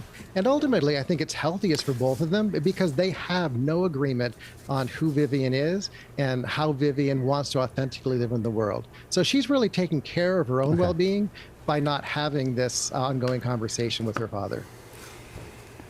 Federico, any thoughts on this? Families should be out of bounds of public figures. So both Thomas and your guest that mentioned the details of this person is relevant. They should live their lives like that. And I don't think that Gavin Newsom has been consistent on trans rights. I believe in trans rights. I also believe that parents should be involved until the child is 18. And Gavin Newsom has flip-flopped since he started running for president this year on trans rights. So I think that people should live their own reality and we should have the freedom to choose our own destiny. John, how old, when do children first realise they're trans? When can we start transitioning them? For how young? Babies? Toddlers? So those are two very different questions. So I'll answer this. For their identity, they may know this identity at as young as 4 or 5. Ultimately, this story of transition has been turned into this like red herring piece of the puzzle. We don't do surgical transitions of any type unless it's an emergency situation with kids who are under the age of 18. It's just not how we pursue it. Are there other forms of medical management that can take place? There are. But especially in the work that I do, the whole family is involved in this conversation. You know, often the thing that's thrown up is the idea of parents' rights. And what I work with my parents that have trans kids and non-binary kids is parent responsibility. For parents to educate themselves, to have supports, for the family to have conversations on the best way that all of them together can support their trans and non-binary kid. Elon Musk's son announced when he was 16 that he was going to become transgender, or at least start the transition. Is that a suitable age? Well, we do know that when puberty starts to hit is when most trans and non-binary kids really end up in that space of realizing that the body does not align with who they actually are. All of us remember puberty. It's not a comfortable time. And by trying to meet these kids at that period, it's really important for families and parents to come together and witness their kids' journey, all of them to have input on it, and then move forward together. All right, John, thank you for your company. Appreciate it. And Merry Christmas if I don't speak to you before. gbnews.com/yoursay. Let us know your thoughts on that. Lynn said, we are talking about children here, not a damaged 20-year-old. Answer the question. Rob, you've said, good evening, Rob. You've said, for once, Leo, Ben, I think you mean, you have this wrong. You are ignorant of the full context and the child in question is apparently now over 20. Yes, fine. I don't think it matters how old the child is. Elon Musk is estranged from his son, and I don't think it's right. Red, blue, Democrat, Republican, whatever. I would never bring a person's child into a row to score points. I just wouldn't do it. I wouldn't go to Gavin Newsom or your kid's, I don't know, your kid's fat and isn't good at sport. I'd just never do it. Leave the children out of it. I mean, if anything, it's a male code. It's an unwritten rule of how to behave. You just don't bring people's children into it. Well, let's get the take of commentator Lois McClatchy-Miller. Lois, thank you for your company and your patience as well for listening to that exchange. What's your thoughts on this sorry affair? Well, listen, we're talking about one of the greatest, if not the greatest, scandal of the 21st century. This idea that we should be fixing children with drugs and hormones and scalpels, not just loving and affirming them in the skin that they're in and encouraging them to grow up just as they are, beautifully and perfectly made. And I think Elon handled this absolutely right. He both affirmed his son in the truth of his biological identity and affirmed that he loved his son. I think he's set a great example for parents out there. So many parents who are struggling with how to handle this, who are bullied by media, by sources, by so-called experts, to try and encourage them to push their child towards lifelong interventions made at a horrifically young age, when kids don't even know what they want for breakfast, and we're allowing them to make serious bodily interventions. So I think Elon handled it just right by doing those two things, and hopefully his example can encourage others to stay strong in loving and affirming their children. Yeah, Lois, you make such a great point talking about children. I think transing children is really inherently quite evil, because you're taking, and I've said before, I interviewed Helen Weberly on this show a few weeks ago.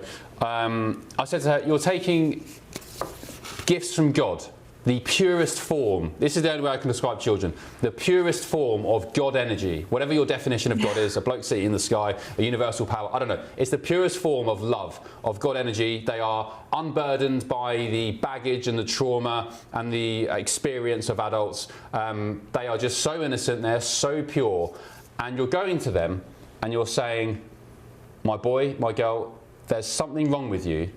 You were born in the wrong body. You are a mistake. Something went wrong with you. So not only do I think that is evil to the core, a lot of the time these transitions are also very homophobic, because you're taking young gay kids who may be confused about their sexuality. They might fancy, a young lad might fancy other boys and think, oh, well, I'm meant to fancy girls. Instead of saying, well, it's okay, no, you're gay. And I think people are born gay, personally. I think you're taking young gay kids and you're saying, well, no, you're a mistake as well. Something wrong with you. So let's put you on puberty blockers. Let's put you on irreversible medication. Let's chop your penis off and turn it inside out. I think it's evil to the core. You're absolutely right. Gender ideology is evil. It tells kids that there is something wrong with them when we know for a fact that there is not. Children are perfect just the way they are, and that's why it's so important to just be encouraging them to develop naturally, to help them through difficulties and challenges and confusion that they have. Because as we know, these puberty blockers, these cross-sex, which often lead, by the way, on a conveyor belt system to cross-sex hormones, all the way to surgery, double mastectomies for girls, and you're right, chopping penises off of boys. This conveyor belt of medical intervention is extraordinarily harmful. We're asking kids at an incredibly young age, some as young as 13, even younger, to decide about lifelong infertility risks, damage to bone health, damage to heart health, damage to psychological health as well. I mean, this is an immense decision made by children that are far, far too young and actually just need love and support. Well said, Lois. And yeah, one of the drugs they give to children, one of the hormones, is called Lupron. Lupron is more commonly given to sex offenders to castrate them. Right. So you're giving that to young teenagers. Great. Sounds amazing. Lois McClatchy-Miller, thank you for your time. Merry Christmas, and we'll see you soon. And just as a reminder, Elon Musk's tweet, his reply to Gavin Newsom was, I assume you're referring to my son Xavier, who has a tragic mental illness caused by the evil woke mind virus you pushed on vulnerable children. I love Xavier very much and hope he recovers. I thought that was a great, dignified response to what was a disgusting tweet from Gavin Newsom. Right, still ahead on The Late Show Live.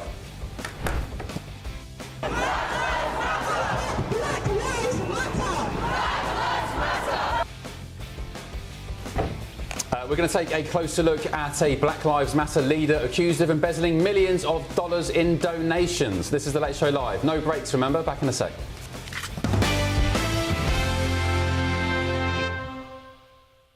Right, let's go. The longtime leader of Black Lives Matter in Oklahoma City, this side of the pond, has been indicted on federal charges of fraud and money laundering. Surprise, surprise.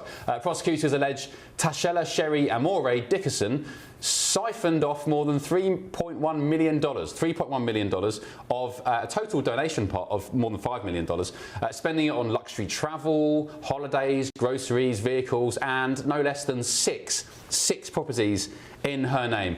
Dickerson denies wrongdoing, but if convicted could face decades in prison. FBI Director Kash Patel took to X today, saying an executive director with Black Lives Matter allegedly used her position to steal donor money and enrich herself. She's now been charged with wire fraud and money laundering. Well, let's get the take of former FBI agent James Hamilton on this. James, good evening. Thanks for your company on The Late Show Live. Are you surprised about this? And by the way, I'll just stress, innocent until proven guilty. Innocent until proven guilty, of course. Yeah, hey, good to see you again, Ben. And no, not surprised really by anything anymore in my life. But you see these a lot. This isn't kind of new, but we've seen these before. And like you said, not guilty, but it's an indictment, and it's interesting reading for sure. And it's also not the first BLM leader to be accused of this kind of thing. One of the main leaders of the wider BLM movement, I think her name was Patrisse Cullors. She resigned amid a spate of controversy, accusations. She did similar. She bought somehow 2, 3, 4 mansion-style houses. One was a BLM mansion that cost $6 million. And by the way, James, what do you make of the likes of Keir Starmer, our Prime Minister here, the former Deputy Prime Minister Angela Rayner, and also the whole kind of social contagion of BLM during 2020, 2021, people taking the knee for a guy who at one point had robbed at gunpoint a woman who was pregnant and somehow made him into a martyr. What do you make of the absolute wackery of the whole BLM movement and George Floyd? Yeah, a lot of it happened, and you saw FBI agents even taking the knee. I think they were terminated. Now they're suing to get their jobs back. And obviously, we've got a situation where, a lot of money was being pumped into that movement. And, when there's a lot of money floating around, it is ripe for, abuse. And you saw some. This isn't the only, indictment. There's been other indictments back in 2020 out of Boston, out of Toledo. Same kind of thing, using the money for, personal items, like you mentioned, the houses and things like that. So not surprising, but, greed is a hell of a motivator. I'm going to bring my panel in now, James, if you don't mind. Thomas Corbett-Dillon and Federico De Jesus. Thomas, who would have thought Black Lives Matter accused of siphoning off millions of dollars of donations? I thought Black lives were meant to matter.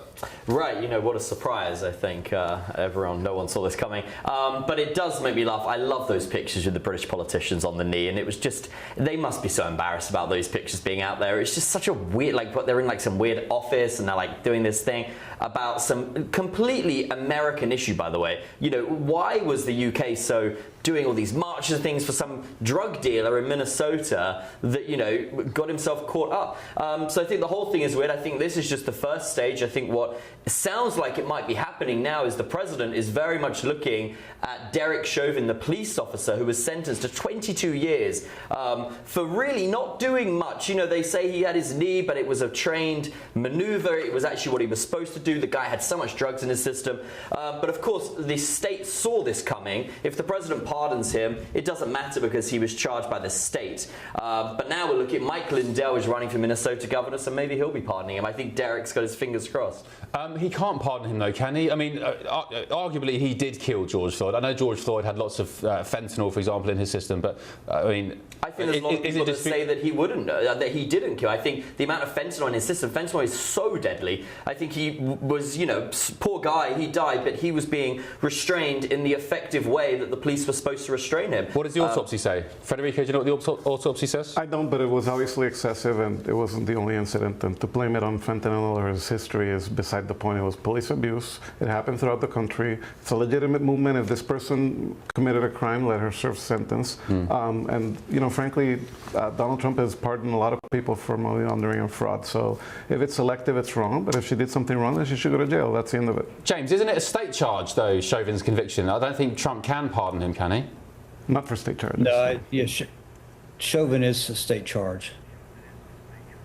But what we've seen the president do is he has just recently pardoned a woman who is in jail on state charges to apply pressure to that state to release that. So there was a lady who was just pardoned today for, she's in state jail, but she's been given a... So what we might see is he might pardon Derek to then put pressure on Minnesota to pardon him. And if they elect a Republican governor, he will very likely get pardoned. Well, James, we saw what happened after the death of George Floyd. Cities burning down, riots, violence. What do you think would happen if President Trump indirectly pardoned Derek Chauvin? I mean, I expect absolute chaos, no? I would agree with that sentiment, Ben. That would be unfavorable.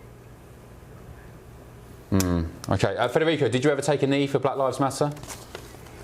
No, but I would have. I don't see that protest as something wrong. And Colin Kaepernick was never reinstated in the NFL for his freedom of speech, and this is all very selective and hypocritical, frankly, and racist. But you guys can, think whatever you want. What's racist? Sorry, which bit? By racist cops that are killing black men throughout that summer. So yeah, that was systemic racism, and this movement led to critical police reforms that were needed. Was there violence? Yeah, and that's wrong. I think that you can chew and walk gum at the same time. It should be peaceful, and if it's not, people should go to jail. That's it. Are you disappointed in the way Black Lives Matter has handled donation money, millions of dollars? I mean, buying, for example, a $6 million mansion. Any person that defrauds their non-governmental organization should pay for it. That's wrong. James, thanks for your company tonight. Appreciate it. And Thanks, Ben. We'll catch up soon. That's former FBI agent James Hamilton. Right, gbnews.com/your say. Are there any comments on this? Let's have a quick look. Andy, you said, Ben Leo, the purest form of God energy, as you put it, is wonderful. If you have a gay child, how will that affect your masculinity? Musk has more issues with his sexuality than Vivian does. She has more cajonis than you or Daddy. I don't know what you're talking about, Andy. I think you've had too many drinks. Get yourself to bed. It's a weekend tomorrow. Go for a walk on the downs or something. Call it a night. Andy, thank you. Up next, we'll take a look inside some of the newspapers, including the really good news about the King's cancer. He's due, of course, to be in the United States, in Washington, D.C., in April rather, celebrating the 250th anniversary of this great country. This is The Late Show Live. No breaks. Back in a tick.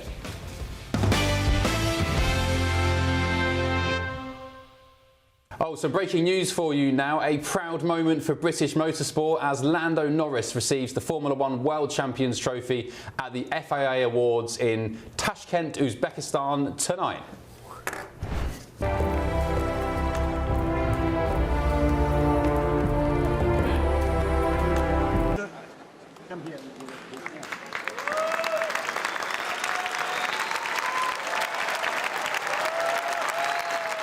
So there's Lando Norris, the British driver, becoming the 11th driver, the 11th Brit to win a Formula One World Championship. He, of course, did it last weekend in Abu Dhabi. Max Verstappen, a notable absentee at the awards tonight. So the top three in the championship are obliged to attend the FIA Awards, the end-of-season awards. Max Verstappen, he finished second, 2 points behind Lando in the championship. He didn't attend. He said he was ill, so he gave a special video message, but he didn't turn up. Thomas, do you know any British F1 drivers? Are you into F1? Yeah, I am into F1. I think, like a lot of America, F1 has exploded out of nowhere. And now it's like the biggest thing in the country. You know, the Formula One was just in Las Vegas last week or the week before. So everyone seems to be interested. I know that FIFA are desperately trying to replicate what Formula One has done in America. So maybe next year, soccer is going to be huge here. We'll see. Soccer. Well, they could improve on the draw from the other day, FIFA, which was it was terrible. Well, one thing I do agree with Donald Trump. It's football, and it should be named as such, and the NFL needs another name for their... Yes, that, yeah. Good man. 11 British Formula One drivers. Can you name any? Let's see if we can get them. Lewis Hamilton. Yeah. In the new Lando, there's George Russell. I'm trying to think of... He's not a world champion. Oh, who have got world? Oh, so these are old ones. Yeah. Oh, see, I only know the new guys. Right, let's go. The new generation. Do you know any, Federico? None at all. No. All right. Well, viewers and listeners, we'll move on for this in a second. But Lewis Hamilton, Lando Norris, Jensen Button, Damon Hill, his father Graham Hill. Who else? Jackie Stewart, Jim Clark, Nigel Mansell, John Surtees, and there's probably one more as well. Yeah, anyway, well done, Lando. Well done, Lando Norris. Congrats to you. Yeah, great achievement. A bright young lad, very talented. Right, should we take a look at the papers coming into your shops in the morning later today with Christo Foufas, who's down the line in London. The Telegraph has reported that a migrant, Christo, who robbed school children and violently attacked a bus driver was allowed to stay in the UK for 14 years, despite a string of serious offences. So this Zimbabwean guy, he committed his first robbery in Britain in 2011, aged 16, before going on to target school children for phones and bank cards and carrying out a prolonged assault on a bus driver at work. In 2022, many years later, a tribunal ruled deportation would breach his human rights, get this, because they cited his integration into British life. So his integration into British life included a spate of robberies and assaults. Does that sound like British culture to you, Christo? Well, with the crime figures in the UK at the moment, it sounds like perfect British culture, but let's actually... Is it just me? Have I gone... Oh, hello? Can you hear me my okay? comms have gone.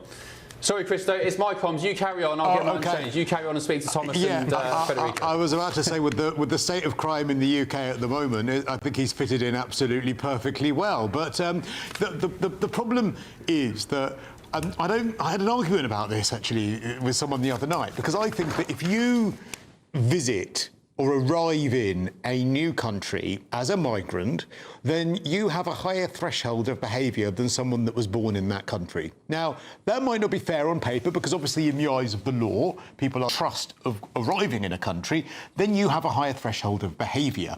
And although we are equal in the eyes of the law, when it comes to sentencing, there is a precedent for that, because, for instance, you're equal in the eyes of the law when it comes to committing a crime, but if you are a teacher that commits a crime by, I don't know, abusing a pupil, if you're a police officer or an MP that commits a crime, there is a higher threshold when it comes to your sentence, because the higher position of trust that you are in has been abused. And I would argue that it is the same in this case, that someone who arrives in a country and commits a crime of this nature, of that kind of seriousness, well, I'm afraid you cannot be judged based on integration or the human rights that you have by being in that country, because you have broken the trust that country gave to you. That's not racist, that's not prejudice, that is just breaking trust. Yeah, Christo, I don't know, I didn't understand a word you said because I've just got my comms back, so I'll let Thomas answer that. Sorry.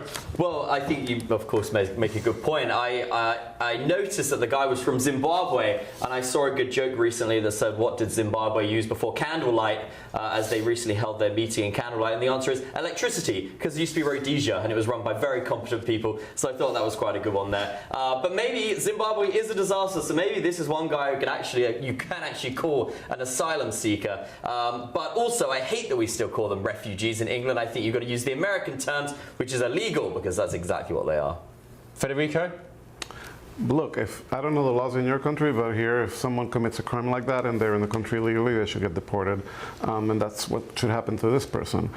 If you're singling out immigrants from certain countries and the crimes that they're committing, I don't know in the UK, but in the United States, native-born Americans actually commit more crimes than immigrants. So that's something that I would like to see in the UK, just the stats. Isn't that because there's more Americans? Proportionally. Well, that's because if you're only pointing out these immigrants and they're from these countries, then you're obviously making implications. So look at the data and see what the reality is. If they commit a crime, they should be deported. Does that mean that they're not asylum seekers or refugees? If they are, they should get deported anyway. So what is the argument that you're making? The argument I'm making is that when people come into a country, right, you are adding to a problem that might already exist. You're quite right. There might be horrific crimes that take place in a country that are committed by people who are born and raised in that country, and that's terrible, awful, and you're right to point out that that happens. Of course it does.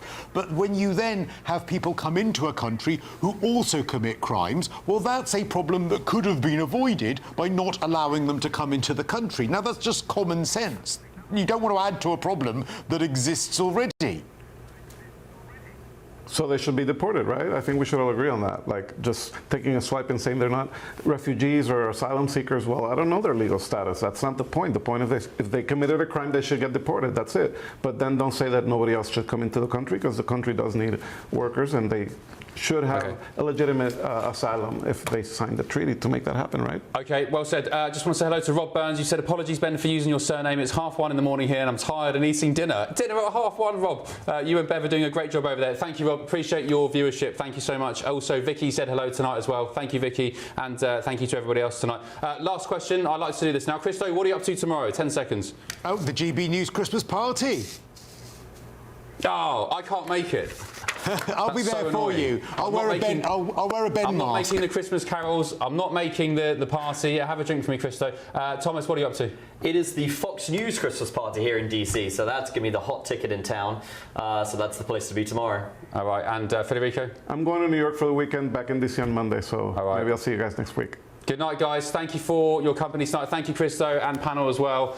Sweet dreams and have fun, whatever you're doing tomorrow. I'll be back tomorrow night, midnight in the UK. Until then, good night, sweet dreams, and sleep well. See you.